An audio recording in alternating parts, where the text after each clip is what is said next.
You've always been the sturdy one, Beverly. You don't need the cushion like your sister does, my mother said, her voice as smooth as the silk scarf draped over her shoulders. She pushed a single sheet of paper across the lace tablecloth. We've already reallocated the funds from your grandfather's trust to cover Sierra's wedding and Julian's new firm. We just need you to sign this waiver to keep the accounting clean. My father didn't look up from his bourbon. He just nodded, his silence a heavy seal of approval. Julian, the trophy fiancé, who was 10 years younger than Sierra and twice as polished, checked his Rolex, a watch I recognized from the summer collection at Tiffany's. A watch that cost more than my first car. They had absolutely no idea. They had no idea that the sturdy daughter, who handled their tax liens and quietly paid for their roof repairs, was the same woman who sat at the head of the boardroom they were currently begging for a bridge loan. Before I show you how I watched their mahogany world splinter while I sipped my morning tea, comment your city. Like and subscribe if you've ever been the strong woman they only called when the bill was due. I'm Beverly Vance, 54. I spent 3 decades being the silence in the room, the one who absorbed the family shocks while secretly building myself into the managing director of Vanguard Pinnacle Holdings. My parents thought they were taking a few million from a comfortable spinster. They didn't realize they were stealing from the woman who owned their debt. I looked at the waiver. It was a formal gift acknowledgement, a legal shield to protect them from a breach of fiduciary duty. My grandfather, a man who had built a grocery empire with flour-caked hands, had left me $7 million in a managed trust, intended to vest when I turned 55. I was 6 months away, but the ledger in my mind was already ahead of them. I had seen the movement of funds 3 days ago through the Vanguard proprietary audit. I knew the $7 million was gone, poured into Julian's consulting firm, which was really just a front for his gambling debts and Sierra's obsession with being the most envied woman in Houston. "Beverly?" Sierra prompted, leaning forward. She looked radiant, her skin glowing from a chemical peel I'd likely end up paying for. "It's just a formality. Julian needs the liquidity to finalize the merger. We'll pay you back once the firm goes public." The lie was so thin, I could see the desperation behind it. Julian's firm wasn't going public. It was going under. "The accounting," I repeated softly, my finger tracing the edge of the paper. I didn't pick up the pen. "You've already moved the money, haven't you, Mom?" Garnet Vance sighed, a sound of practiced disappointment. "We did what was necessary for the family, Bev. You have your executive salary and that nice condo. Sierra is building a legacy. You've always been so self-sufficient. We didn't think you'd be petty about your sister's happiness." "Self-sufficient," I said. It was the word they used to justify every ounce of neglect. If I didn't scream, I wasn't hurting. If I didn't ask, I didn't need. I looked at my father, Silas. He was a man of the church, a deacon who spoke of righteousness while living off the interest of a daughter he barely called on her birthday. "Dad, you're okay with this? Grandfather intended that money for my retirement." He finally looked at me, his eyes cold. "Your grandfather intended that money to secure the Vance name. Julian is a Vance now for all intents and purposes. He's the future. He gestured vaguely at my tailored suit. "You're doing fine on your own." I felt a familiar chill settle in my marrow. It wasn't anger, not yet. It was the quiet, devastating clarity that comes when you realize the people who birthed you see you as a utility, not a human being. I stood up, leaving the waiver unsigned. "I won't be signing this today," I said, my voice as calm as a graveyard. "Beverly, don't be difficult," Sierra snapped, the mask of the blushing bride slipping. "Julian needs that waiver for the Vanguard audit tomorrow. If they see a discrepancy in his capital, the loan won't clear." I paused, my hand on the back of my chair. I looked at Julian. He was pale, his eyes darting to the waiver. He knew Vanguard Pinnacle Holdings was the gatekeeper. He just didn't know I held the keys. Then I suppose Julian has a very long night ahead of him, I said. I walked out of the house I had saved from foreclosure twice, leaving the pot roast to go cold and the silence to grow loud. As I pulled my car out of the driveway, my phone buzzed. It was an internal memo from my senior analyst. Subject: Loan application number 8842, JR Investments. Final denial recommended due to suspicious capital origin. I tapped the screen. Hold denial.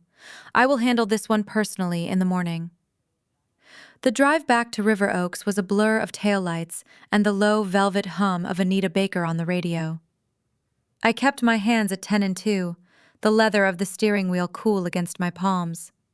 For years, this car, this quiet, had been my sanctuary.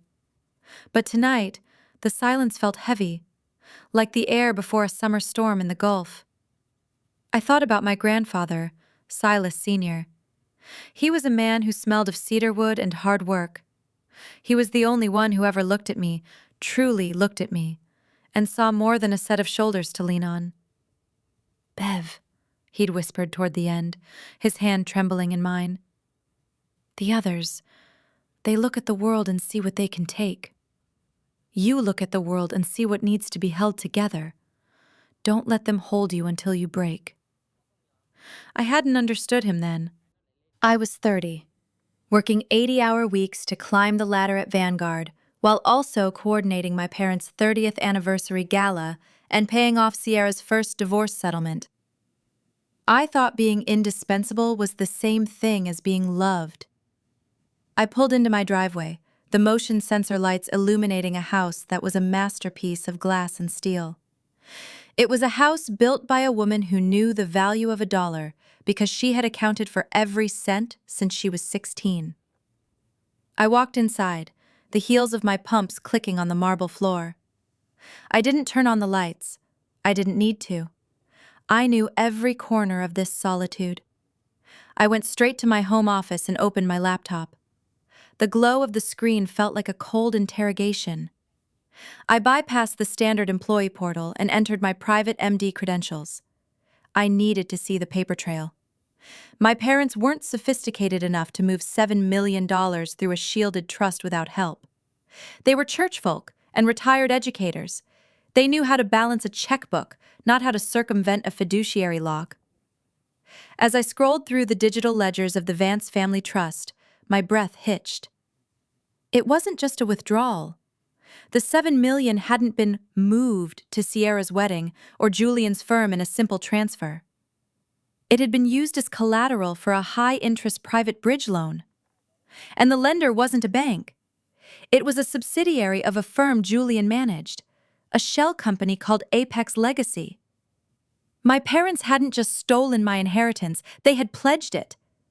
And because the trust was technically still under my father's name as the primary executor until my 55th birthday, he had the legal standing to sign, provided I gave him the gift waiver to cover the fact that he was essentially borrowing against my future. But there was a second line item that made my blood run cold. A monthly consultation fee of $50,000 was being paid out from my parents' personal savings account, the one containing their retirement and the deed to their home, directly to Julian's personal offshore account in the Caymans. My phone buzzed on the desk. It was a text from Sierra. "Bev, don't be like this. Mom is crying. She thinks you're going to ruin everything because you're jealous that I finally found a man who treats me like a queen. Just sign the paper. We're family." Family doesn't keep score. I stared at the screen. Family doesn't keep score. It's easy to say that when you're the one holding the pen and I'm the one being erased. I didn't reply. Instead, I pulled up Julian's loan application for Vanguard Pinnacle. He was asking for $15 million to stabilize his holdings. He had listed my $7 million trust as verified liquid capital. He wasn't just a trophy husband. He was a parasite who had found a host in my parents' vanity and my sister's desperation. And he had no idea that the sturdy daughter was currently looking at the map of his destruction. I heard a soft chime from my security system. Someone was at my front gate. I checked the camera feed on my phone. It was Julian. Alone. And he wasn't looking at the camera. He was looking at my house, with the hungry eyes of a man who thought he was looking at his next meal. I watched the screen for a full minute. Julian smoothed his hair in the reflection of his car window, adjusted the lapel of his blazer, and practiced a look of somber concern. It was a performance. I'd seen men like him in 100 boardrooms, charismatic predators who used charm as a substitute for character. I pressed the intercom button. "It's late, Julian." He jumped slightly, then looked toward the camera, a practiced boyish grin spreading across his face. "Bev! I know, I'm sorry to drop by unannounced. After dinner, I couldn't sleep." I felt terrible about how things left off. "Can we talk? Just for 5 minutes?" I considered leaving him there. The Houston humidity was already beginning to wilt his expensive shirt. But there is a particular kind of intelligence gained by watching a liar think he's winning. "The gate is open," I said. I met him at the front door. I didn't invite him into the living room. I stood in the foyer, my arms crossed, the cool air of the AC at my back. I hadn't changed out of my work trousers, though I'd stepped out of my heels. Standing there, I realized I was nearly his height. "Beverly," he started, his voice dropping into a low conspiratorial register. "I want you to know I really respect you. Sierra, she can be emotional, and your parents, they just want the best for everyone. But I know you're the one who really keeps the gears turning." "Is that what you know, Julian?" I asked. I didn't offer him a seat or a drink. I stayed perfectly still. "I do. And I know the trust fund is a sensitive subject, but this merger, it's going to change the Vance family trajectory forever. We're talking about generational wealth. I'm not just asking for a waiver. I'm asking you to partner with us. Once the Vanguard loan clears, I can structure a buyback for your shares at double the value." It was a classic double the return scam. He was offering me a phantom profit from money he'd already stolen, hoping my greed would override my common sense. He thought I was doing fine, but probably struggling to maintain this house, this life. He saw a woman over 50 and saw an expiration date, not an empire. "You seem very confident about this Vanguard loan," I said quietly. "Most bridge loans of that size require a rigorous background check into all related parties." A shadow flitted across his eyes, a micro-expression of pure, unadulterated panic, before he masked it with a chuckle. "Well, that's why the capital verification is so important. Your signature on that waiver satisfies their internal audit. It shows the funds were a legitimate gift, not a liability. It's a box-checking exercise, really." "And if I don't sign?" Julian took a step closer. The boyishness vanished. His voice didn't rise, but it sharpened. "Then the deal collapses. Your parents lose the $50,000 a month I'm paying them for consulting. They won't be able to afford their lifestyle, Beverly. They'll have to sell the house. They'll be humiliated at the church. Is that what you want? To be the reason your parents are destitute in their 70s? He was good. He'd already tied his survival to theirs, creating a human shield of my own parents. He wasn't just a parasite.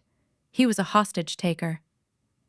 "I'll take it under advisement," I said, moving to close the door. "The audit is at 9 a.m., Bev," he called out, his voice regaining its oily sheen. "Don't let your pride hurt the people you love." I closed the door and locked it. I didn't feel the sting of his threat. I felt the weight of a decision. I walked to my kitchen and poured a glass of water. I stood there in the dark, watching his car pull away. My parents had sold my inheritance to a man who was now using their dignity as a weapon against me. They had chosen a trophy husband for a daughter who didn't want to work, over the daughter who had spent 20 years making sure they never missed a meal. I picked up my phone and dialed my private investigator, a man who had worked for Vanguard security detail for a decade. "Ray, it's Beverly. I need a full, deep dive on a shell company called Apex Legacy, and find out exactly which gambling house Julian Reynolds frequents. I want the markers, the debts, and the names of the people he owes." "You got it, boss. Anything else?" "Yes," I said, looking at the empty space where my family used to be. "Find out who holds the original deed to my parents' house. I have a feeling Julian didn't just stop at my trust." The 42nd floor of the Vanguard Tower doesn't echo.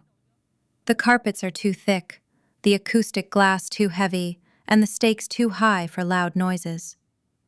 When I stepped off the executive elevator at 7:45 a.m., the air smelled of expensive espresso and the ozone of high-powered servers. "Good morning, Ms. Vance," Camille, my executive assistant of 12 years, said, without looking up from her tablet. She handed me a ceramic mug of black coffee, exactly 175 degrees. "The audit team for the Reynolds file is in conference room B. Mr. Henderson from compliance is already there. Also, your mother called twice. I told her you were in a closed-door briefing." "Thank you, Camille. Did Ray send the file?" "Encrypted and waiting on your private terminal." I walked into my office, the city of Houston sprawling beneath me like a circuit board. I didn't sit. I went to the terminal. Ray's report was a funeral for any lingering hope I had about my family's integrity. Julian hadn't just used the trust as collateral. He had convinced my father to sign a reverse equity assignment on the family home in Sugar Land, the house my grandfather had bought in 1974 and paid off in cash. Julian had told them it was a way to maximize their dormant assets. In reality, he had pulled $400,000 in equity to pay off a gambling marker at a private club in New Orleans. My parents were living in a house they no longer owned, eating off plates bought with money they'd stolen from me, and praying for a man who was currently bleeding them dry. I closed the laptop and smoothed my skirt. There was a time, perhaps 10 years ago, when this would have broken me. I would have run to my mother's kitchen crying, trying to explain the math. But you can't explain math to people who believe in miracles and family loyalty only when it serves their comfort. I walked into conference room B. The room went silent. 4 analysts and Greg Henderson, the head of risk management, stood up. Julian was not there. Applicants are never invited to the internal risk assessment, but his presence felt like a stain on the mahogany table. "Ms. Vance," Henderson said, his expression neutral, "we were just reviewing the Reynolds application. There's a significant capital verification pending. A gift waiver for a $7 million trust." I sat at the head of the table. "I'm aware of the file, Greg. I'll be taking lead on the final sign-off." Henderson hesitated. "We've flagged some irregularities in the source of the collateral. The trust is in the name of a Beverly Vance. Given the surname match—" "The beneficiary is me," I said. The words didn't tremble. "And the applicants are my sister's fiancé and my parents. I want a full forensic audit of Apex Legacy's debt-to-income ratio. I also want a verification of the signatures on the reverse equity assignment for the property at 412 Maple Drive." A young analyst, a girl named Jasmine who reminded me of myself 20 years ago, cleared her throat. "Ma'am, we've already started the verification. The signatures on the house assignment, they look slightly inconsistent with the owner's previous filings. We were going to flag them for forgery." My heart did a slow, painful roll in my chest. If Julian had forged my father's name, it was a felony. If my father had signed it willingly under Julian's influence, it was just a tragedy. "Hold the forgery flag for 24 hours, I commanded.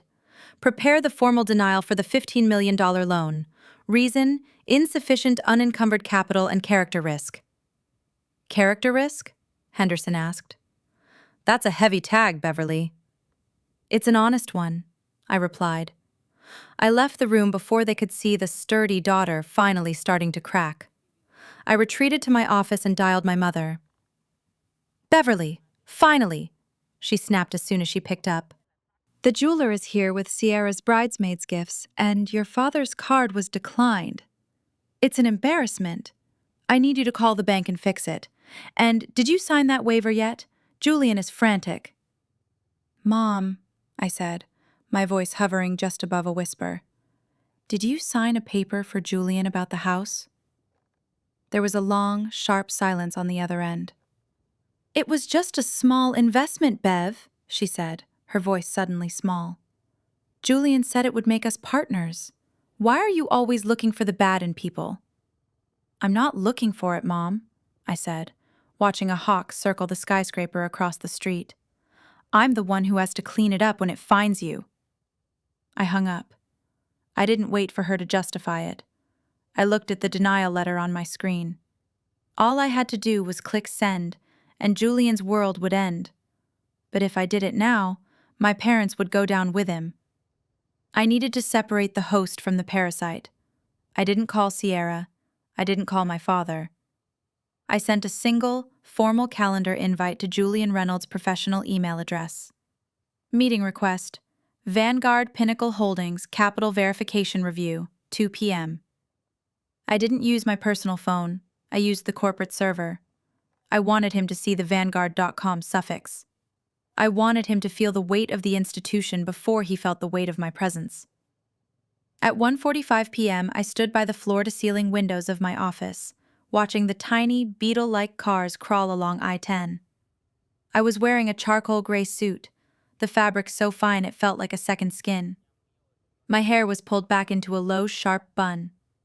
I looked like the woman who decided which skyscrapers lived and which ones were sold for scrap. "He's here, Miss Vance," Camille said over the intercom. "He's a bit early, and he seems confused about the security clearance." "Send him up, Camille, and please have security stand by in the hall, not inside. I want the room quiet." When the double mahogany doors opened, Julian walked in with his chest out, a man expecting a handshake and a celebratory scotch. He was wearing a new suit, likely bought with the consulting fees from my parents' retirement. He got 3 steps into the room before he saw me sitting behind the slab of black granite that served as my desk. He stopped. His eyes darted from me to the nameplate, Beverly L. Vance, Managing Director. Then his gaze traveled to the wall of awards, the photos of me with the governor, and the digital ticker tape of Vanguard's global assets. The color didn't just leave his face, it evaporated. He looked like a man who had been happily walking through a garden, only to realize he'd stepped into a tiger's cage. "Bev?" he whispered, the trophy persona fracturing. "What is this? You work here?" "I don't just work here, Julian. I built the department that is currently reviewing your life." I gestured to the chair across from me. "Sit down. We have a great deal of math to discuss and very little time." He sat, but his posture was brittle. He tried to reclaim his footing, leaning forward with a shaky smile. I had no idea. Sierra said you were in finance, but I thought it was middle management. This is impressive. Why didn't you say something at dinner?" "Because at dinner I was a daughter and a sister. In this room I am the fiduciary responsibility of this firm. And you, Julian, are a character risk tag waiting to happen." I turned my monitor toward him. I showed him the forensic audit of Apex Legacy. I showed him the red line markings on the reverse equity assignment for my parents' home. "You forged my father's signature on the second page of the house deed, didn't you?" Julian's throat worked as he swallowed. I had power of attorney for the investment. Silas knew. He authorized it." "He authorized an investment, Julian. He didn't authorize a lien that puts them on the street in 90 days. Nor did he authorize the $50,000 a month you're skimming from their savings to pay off the markers at the Crescent Club in New Orleans." He went from pale to a sickly mottled gray. "Beverly, listen, I love Sierra. I'm doing this for her. To give her the life she deserves, is currently being funded by my stolen inheritance and my parents' homelessness," I interrupted, my voice dropping an octave. "You aren't a businessman. You're a locust. I picked up the denial letter. I was going to send this an hour ago. If I hit send, the bank notifies the authorities about the suspicious capital origin. You'll be under federal investigation by Monday. Please, he gasped, the arrogance finally turning into a wet, desperate plea. What do you want? I'll do anything. Don't ruin me. I leaned back, the leather of my chair creaking softly in the silence. I don't want to ruin you, Julian. I want you to vanish. But before you do, you're going to sign every asset you funneled into Apex back over to the Vance Family Trust. And you're going to tell Sierra the wedding is off. The intercom buzzed. Ms. Vance? Camille's voice sounded strained. Your sister is downstairs. She's making a scene with security. She says she knows Julian is here and that you're trying to sabotage her future. Julian and I locked eyes. He saw a chance, a flicker of hope that Sierra's drama could buy him an exit. I saw something else. I saw the final piece of the foundation about to crumble. Send her up, I said. It's time she saw the view from here. The scent of Sierra's perfume, something expensive, floral, and aggressive, preceded her into the room. She didn't knock. She burst through the mahogany doors like a woman who believed the world owed her an audience. She was wearing a cream-colored silk jumpsuit, her hair perfectly coiffed, a stark contrast to the sterile, high-functioning gray of my office. She stopped dead when she saw Julian sitting in the hot seat across from my desk. Her eyes darted from his slumped shoulders to my face, then did a slow, disbelieving sweep of the room. "What is this, Beverly?" she demanded, her voice high and brittle. "I go to the bank to increase the limit for the florist, and they tell me the Vance Trust is under administrative freeze by Vanguard? And then I find out Julian is here? Are you actually doing this? Are you trying to kill my wedding because you're still single and bitter?" I didn't blink. I didn't even stand up. I simply watched the way she moved, the frantic, desperate energy of a woman who had built her entire identity on a foundation of sand. "Sierra, sit down," I said. It wasn't a request. It was a command that echoed off the acoustic glass. "I will not sit down. You've been the good daughter for too long, Bev. You think that gives you the right to control us? To gatekeep Mom and Dad's money? They gave that money to Julian because he's a genius. He's going to make us millions while you're still sitting here counting other people's pennies." I looked at Julian. He was staring at his shoes, his hands trembling. He didn't look like a genius. He looked like a man who had just realized the lifeboat he was hoping for was actually a shark. "Julian," I said, my voice quiet. "Tell her. Tell her about the pennies." "Sierra, honey," Julian started, reaching out a hand, but he couldn't meet her eyes. "There's been a complication with the audit. Beverly, she's the managing director here." Sierra laughed, a harsh, jagged sound. "Managing director? Don't be ridiculous. Beverly is an analyst. She does reports." She turned to me, her lip curling. "What did you do? Borrow an office for a power play? Does your boss know you're in here playing dress-up?" I pressed a button on my desk. The glass walls of my office, which had been frosted for privacy, suddenly cleared. Sierra gasped. Beyond the glass, 50 employees were working at sleek workstations. Camille stood at her desk, holding a stack of folders, looking toward me for direction. "Camille," I said into the intercom, "please bring in the file for the JR Investments denial." "Right away, Miss Vance." Camille's voice boomed through the room. The silence that followed was heavy. I watched Sierra's face transform. The arrogance didn't just fade. It crumbled, leaving behind a raw, terrified vulnerability. She looked at the nameplate on my desk again. Managing Director. You really are," she whispered. I am the woman who has been paying your allowance through the family trust for 15 years, Sierra. I am the woman who quietly settled your debt with the IRS in 2019 so you wouldn't go to jail. And I am the woman who is currently watching your fiancé bleed our parents dry for his gambling debts. I slid a folder across the granite. It contained the photos Ray had taken. Julian at the New Orleans tables. Julian meeting with a woman who wasn't Sierra at a hotel in Galveston. And the forged signatures on the house deed. He didn't invest the trust, Sierra. He pledged it. He didn't buy you a trophy life. He bought himself a few more months of running from the people he owes. Sierra grabbed the folder, her breath coming in short, sharp hitches. She flipped through the pages, her hands shaking so violently the paper rattled. She looked at Julian, who was now weeping silently. "Julian?" she whispered. "Is this true?"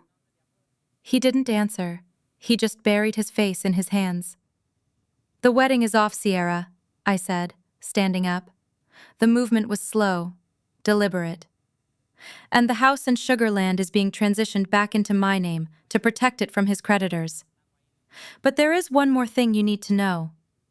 I leaned forward, my palms flat on the desk. Mom and Dad knew about the New Orleans markers. They helped him hide the first two. They used my money to pay for his mistakes because they didn't want the church to find out their future son-in-law was a degenerate. Sierra looked up, her eyes wide. "They knew?" "They knew," I said. "And they were going to let you marry him anyway, just to keep the illusion alive." Sierra didn't scream. She didn't throw the folder. She simply sank into the guest chair next to Julian, her silk jumpsuit wrinkling, her posture collapsing until she looked small. She reached out, her fingers trembling as she touched the large, sparkling diamond on her left hand.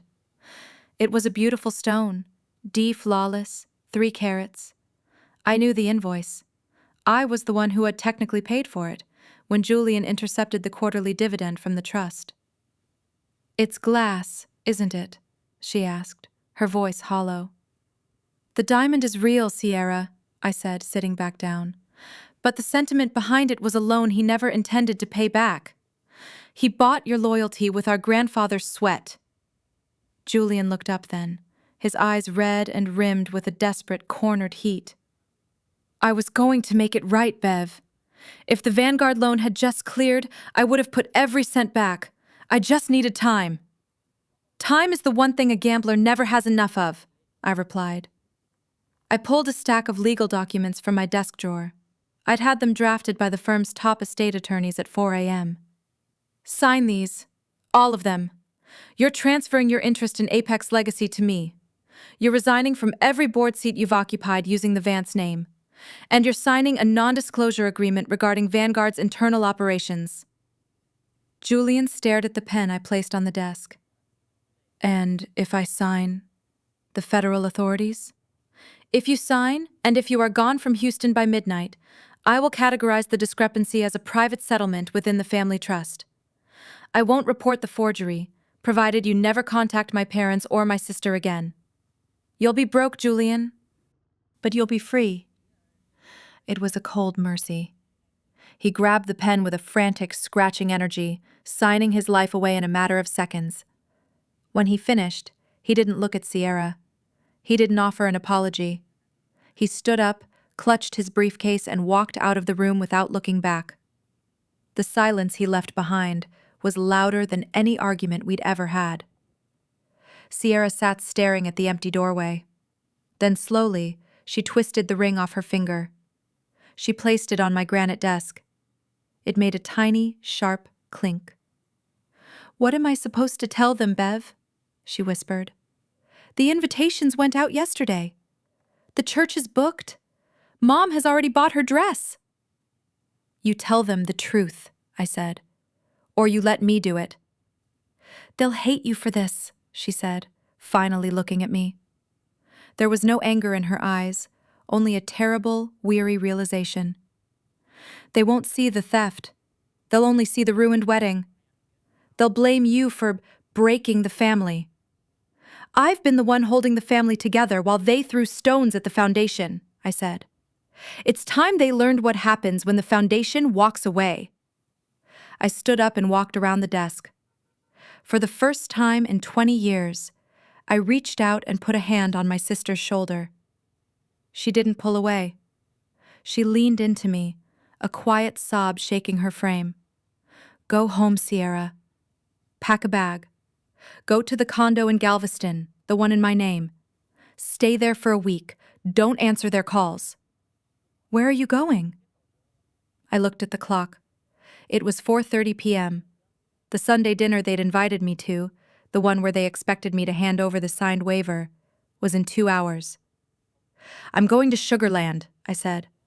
I have a dinner reservation with the people who raised me. The drive to Sugarland was the longest 30 minutes of my life. I didn't play music this time. I listened to the sound of the wind against the windshield and the steady rhythm of my own breathing. I felt like a soldier returning to a battlefield I'd already won, only to find the casualties were people I once loved. The Vance family home was glowing with warm, golden light when I pulled into the driveway. From the outside, it looked like the epitome of black excellence. A sprawling brick colonial with manicured azaleas and a brass V on the double front doors. It was the house my parents used to host the Deacons Board and the Ivy Leaf socials. It was their pride. It was also, as of 3:45 p.m. today, legally mine. I walked in through the unlocked front door. The scent of slow-simmered pot roast and rosemary hit me, a smell that usually meant safety. Tonight, it felt like bait. Beverly, is that you? My mother called from the dining room. I walked into the room. The table was set with the fine china, the gold-rimmed Noritake I'd bought them for their 40th anniversary. My father sat at the head, his Bible open next to his water glass. He looked up, his expression expectant, his eyes immediately darting to my handbag. You're late, he said, though his tone was more curious than angry. Where's your sister? She isn't answering her phone. Sierra is in Galveston, I said, taking my usual seat at the side of the table. I didn't take off my blazer. I didn't reach for the rolls. She needs some time to process the fact that her wedding is canceled. The silence that followed was so sharp it felt like it could cut skin. My mother froze, a crystal serving bowl of gravy hovering in midair. She set it down with a shaky hand. Canceled? Garnet whispered. What are you talking about? Did you two have a fight? Beverly, I told you not to be difficult. Julian is gone, Mom. I've denied his loan, and I've seen the forensic audit of Apex Legacy. I know he's been skimming your retirement. And I know he used the equity in this house to pay off his markers in New Orleans. My father's face turned a deep bruised purple. He slammed his hand on the table, making the silver rattle. That is family business, Beverly. Private business. You had no right to dig into those files. Julian is a good man who hit a rough patch. We agreed to help him with my money? I asked, my voice rising only slightly. You stole $7 million from my grandfather's trust to fund a rough patch for a man who hasn't worked a day in 3 years? A man who was cheating on your daughter while you were writing him checks? We did it for the family name, my mother cried, her voice cracking. We couldn't have people knowing we'd been swindled. We thought if we could just get him through the merger, everything would go back to normal. We were going to replace your trust, Bev. We just needed you to sign that waiver so the bank wouldn't ask questions. I looked at her, really looked at her. I saw the fear in her eyes, but it wasn't fear for me. It was fear of the neighbors seeing the for sale sign. It was fear of losing her status as the matriarch of the community. There is no merger, Mom. There was only a vacuum, and you tried to fill it with my life. I reached into my bag and pulled out a single blue folder. I didn't slide it. I laid it on the lace tablecloth like a heavy stone. Julian didn't just lose the equity, I said to my father. He defaulted on the private bridge loan 3 days ago. The house was headed for auction. I bought the note from the secondary lender this afternoon. I watched the realization sink in. My father's chest deflated. My mother gripped the back of her chair as if she might fall. You bought the house? Silas rasped. I own the deed, the dirt, and the roof over your heads, I said. The sturdy daughter finally stopped holding the ceiling up and decided to buy the building instead. The silence in the dining room was no longer the silence of a family dinner. It was the silence of a courtroom. My father looked at the blue folder as if it were a coiled serpent. My mother had sunk into her chair, her hands clasped in her lap, her eyes fixed on the gold-rimmed china I had bought them. You wouldn't, Silas whispered, his voice stripped of its deacon's authority. You wouldn't put your own parents on the street, Beverly. Not after all we did for you. Not after the way we raised you. The way you raised me was to be the foundation you never had to acknowledge, I said, standing up. I didn't feel the heat of anger anymore, only the cool, sterile weight of a ledger being closed. I'm not putting you on the street. I've already transferred the deed to a private trust under my sole management. You will continue to live here, provided you follow my terms. Garnet looked up, a flicker of hope, or perhaps just the instinct for survival, returning to her gaze. Terms? 1, I said, counting on my fingers. You will never contact Julian Reynolds again. If I find out a single cent of your Social Security or my grandfather's remaining interest has gone to him, the locks will be changed by sunset. 2, you will attend family counseling with Sierra, and you will pay for it yourselves.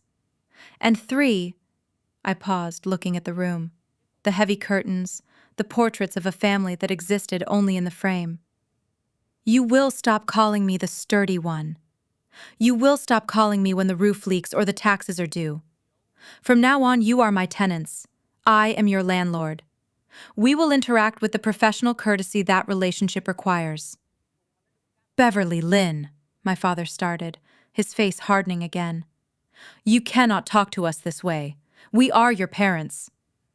And I was your daughter, I replied. But you traded that daughter for a trophy husband who didn't exist.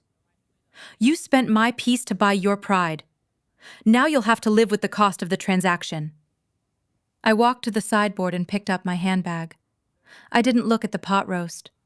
I didn't look at the Bible. I walked toward the front door. The papers for the leaseback agreement will be delivered tomorrow morning, I said over my shoulder. Sign them or don't. The choice for the first time in 30 years is entirely mine. I walked out of the house. I didn't slam the door. I closed it with a quiet, decisive click that felt more final than any scream. As I walked to my car, I saw the neighbors, the Millers, waving from their porch. I didn't wave back. I just got into my car and drove. I didn't head toward River Oaks. I drove toward the coast, toward Galveston, toward the sister who was currently sitting in the dark, wondering who she was without a ring. The beach house in Galveston sat on stilts, overlooking the gray, churning waters of the Gulf.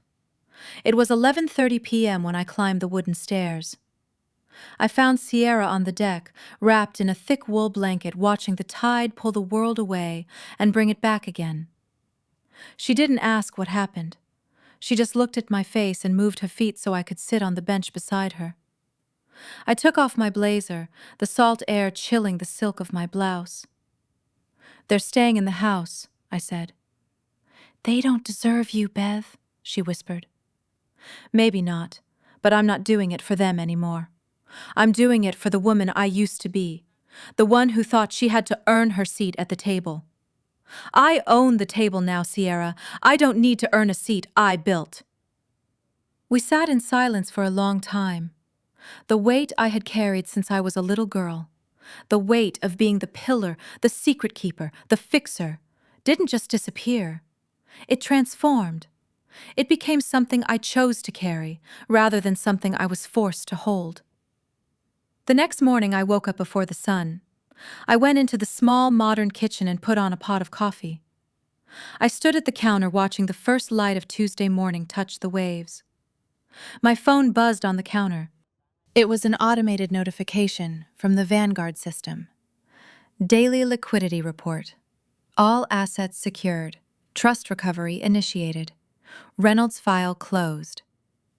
I deleted the notification.